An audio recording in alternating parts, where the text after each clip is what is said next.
Rabaul is a buried township today.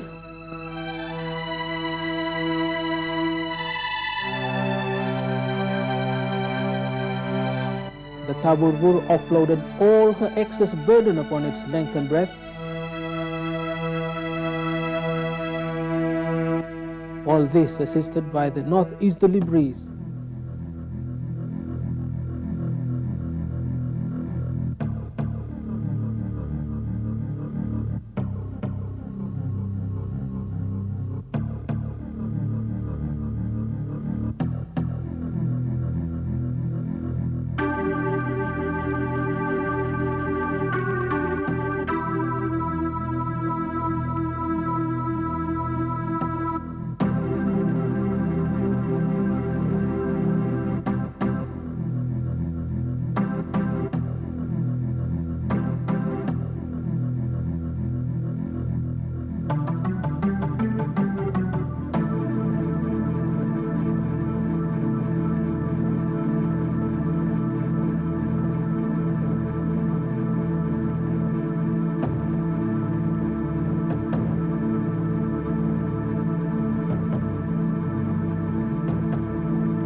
I'm pretty old in life now, and I would say if I'm going to die, I might as well die where my belongings are, as running away and leaving them.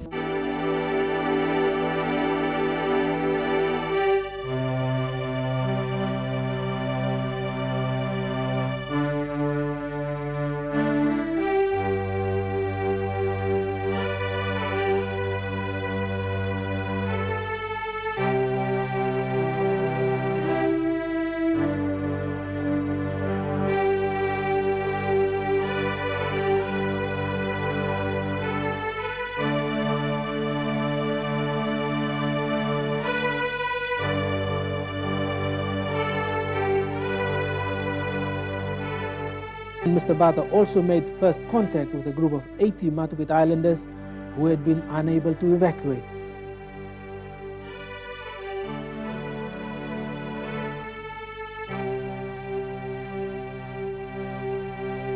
You guys should die.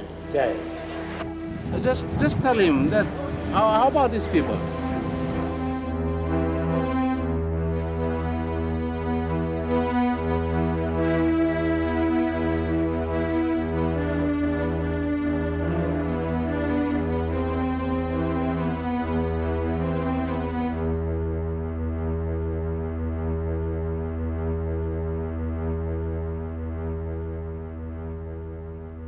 From the ash-covered hospital of Nonga, the story of an emergency evacuation, Health Minister Peter Bata, doing his own inspection runs, came across people still stranded there, among them a woman in labor.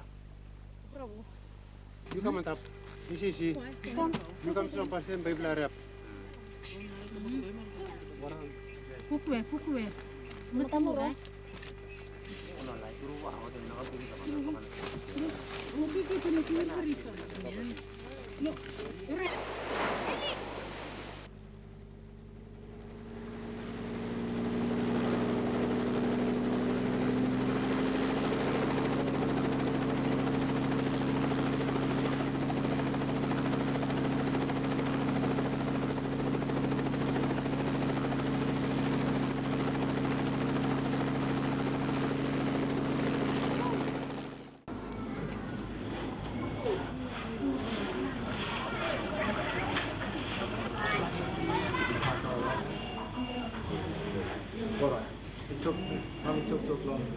It's been inspiring to see the way the doctors from Vunapope have worked in this time of crisis. They also have been worried about their families, and they've just worked unselfishly, endless hours, and they've shown true love and dedication towards their patients. and especially the nursing staff. The nursing staff, I have so much respect for the way they've worked unselfishly, many hours of overtime, some not sleeping. It's been inspiring to see their dedication and love.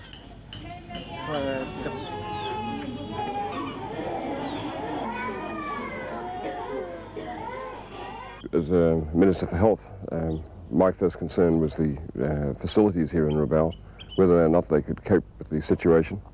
And instead of going to Port Moresby, I flew directly to Rabaul, getting here first light on Tuesday morning. Of course, I think you can understand with such a major eruption, there were a lot of things that were not going quite right. And I didn't imagine for one moment that I could correct these things. In fact, I'm not on the disaster committee. I'm simply responsible to the national government and to the people of Papua New Guinea to make certain that health facilities are providing the services they're supposed to.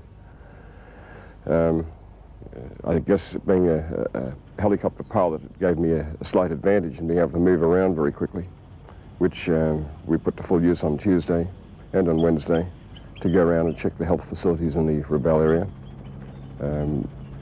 I attended the disaster meetings, and whilst there was some confusion, I think it's got to be said that the disaster committee over here were under a great deal of pressure. 10 years ago, they had plenty of time to prepare for an eruption that didn't happen. This time they had an eruption very quickly and no time to really prepare.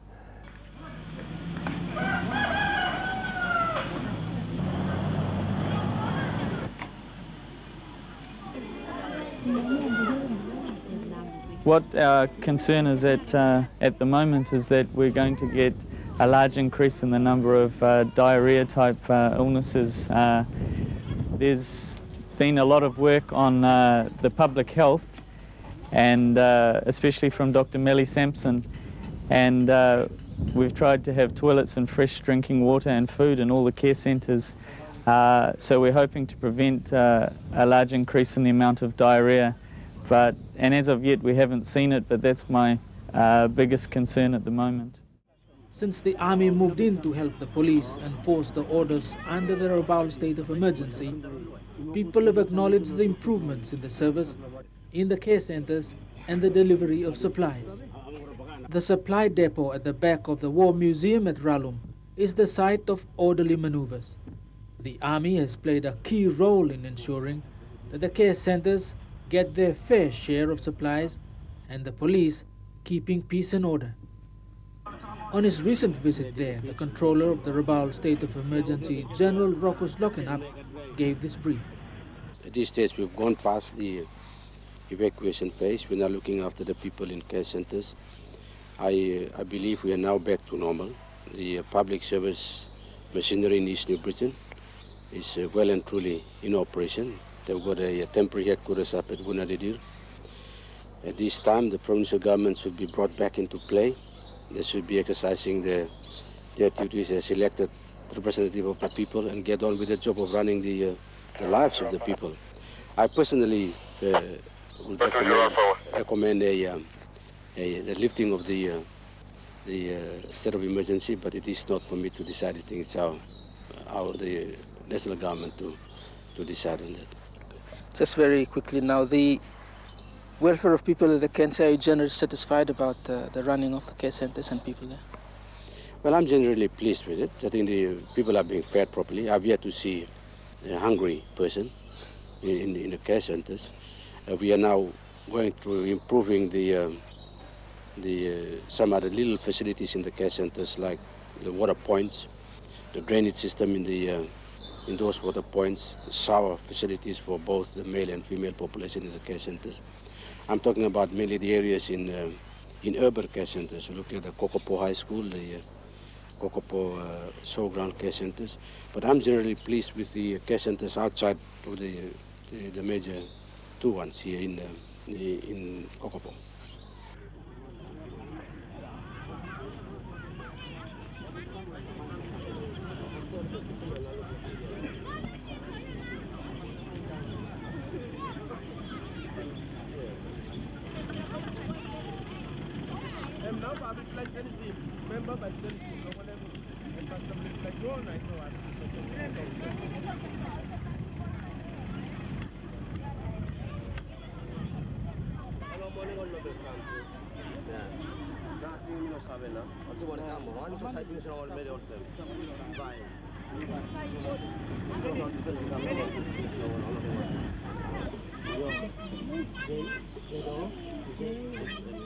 After accompanying the general on a tour of the Kokopo Showground Care Center, the field commander, Colonel Lima Dotana, decided on some adjustments. That's correct. The distribution of food has now been stabilized, and we need now to have a look at the care centers, re-site, if necessary, some of the houses. At this moment, as you can see here, it's too crowded and there's a high risk of fire. If there's a fire, in one of the tents will just very quickly spread, a bit of wind. As you know, the coconut leaves and the tarpaulin burns very, very quickly. The colonel and the general and members of the East New Britain Disaster Committee met with the Prime Minister and briefed him on developments on the ground.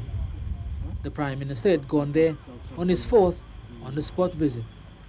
To me, as I see it, it's an experience in Bougainville. It's man-made. Rabaul and Southern Highlands, they're nature. Out of all these, it's a very good cleansing exercise for all the people of this country. We have to learn to manage our own business, manage the finance of the country. We become a much more responsible society after all this cleansing.